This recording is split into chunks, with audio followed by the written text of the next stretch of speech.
It's alive! It's alive! It's alive! It's alive! Recently, we witnessed something rarely seen, the actual birth of a climate denial crock, which took place in plain view. As always, this correspondent took careful notes. Early in September 2009, at a gathering of experts on global climate, one of the world's leading climate modelers made some observations on media, climate, and human nature. What you see here is just the globally average temperature during the 20th century. And you can clearly identify the long-term warming trend, and we all believe that this long-term warming trend is anthropogenic in nature, is man-made. However, you see also a lot of fluctuations superimposed on this trend, interannual, as Tim has pointed out, but also decadal. Now, people who know me, at least my German colleagues, know that I do a lot of media work. Okay, there is almost no day in the year where I'm not called by some media person, okay? And so they basically think about global warming as a kind of slowly evolving process and a monotonic process, okay? So each year is warmer than the preceding year. However, we all know there is variability, okay, and this variability may look like this. This has been actually derived from the 20th century by just removing some exponential fit, and the two are of course superimposed, okay, and then the real evolution of, say, globally average temperature would look like this, and then you see right away, okay, it may well happen that you enter a decade or maybe even two, you know, when the temperature cools, all right, relative to the present level, all right? And then, you know, I know what's going to happen, you know. I will get, you know, millions of phone calls, you know, what's going on? So is global warming disappearing? You know, have you lied on us? You know, and therefore, this is the reason why we need to address the decadal prediction issue. The message seemed clear. Natural variations in long-term warming might be misinterpreted by the media out of ignorance or malice. Climate deniers were quick to take Latif's remarks and begin doing exactly that. There's a fellow in Germany called Mohib Latif, and he is one of the very first climate modelers in the world. In the mid-1980s, he developed supercomputer programs that would project the climate change through the future, depending on what variables you put in.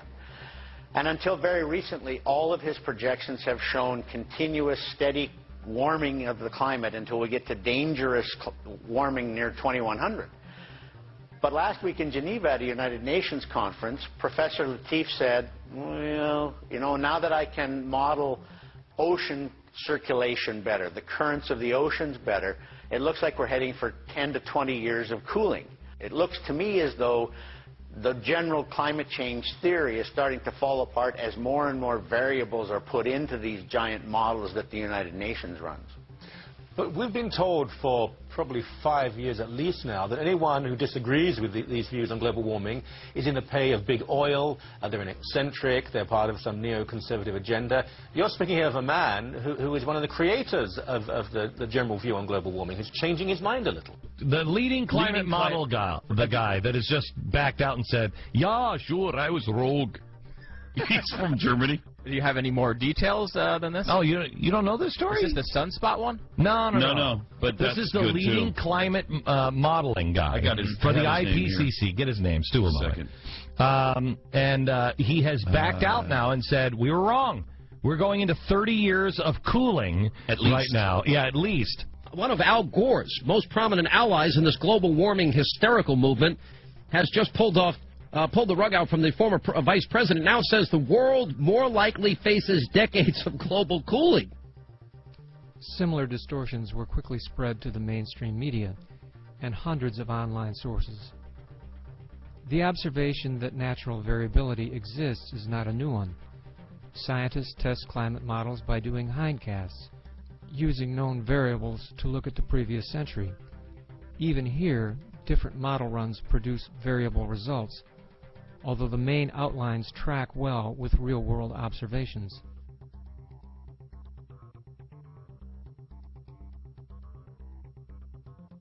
When we look at actual temperatures over the last 3 decades, we can see periods of flat or cooling temperatures lasting years, even within a clear overall warming.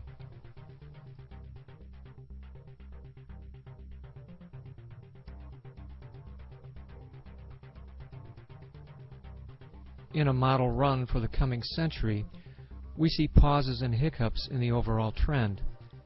It's not a prediction, it's confirmation that the model acts something like the real world. Everybody who knows me is aware of the fact that I'm definitely not one of the skeptics, okay? And if my name was not Mujib Latif, my name would be global warming, all right? However, you know, we have to ask the nasty questions ourselves, all right? Or some other people will do it. It's a truism of human nature that honesty, integrity, and openness are seen by evil and greedy men as weakness, something to be exploited and used. Shakespeare knew it, Socrates knew it, Jefferson knew it. The only remedy is to keep shining the light and telling the truth. When climate deniers spread misinformation and confusion, you can always come to where they will be unmasked. Here at Climate Denial Crock of the Week.